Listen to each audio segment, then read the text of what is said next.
О, тихо, тихо, тихо, дядя, тихо.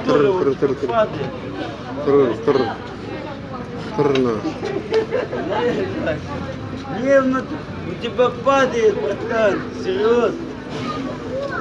Я того рода и бабы. А вы что, и орехи продаете? Не сразу. Все. А? Давай, Вася. А ну мне два ореха хотя бы сделай.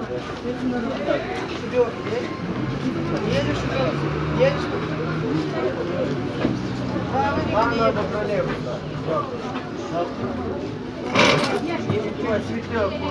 Я рассчитаюсь, Вася.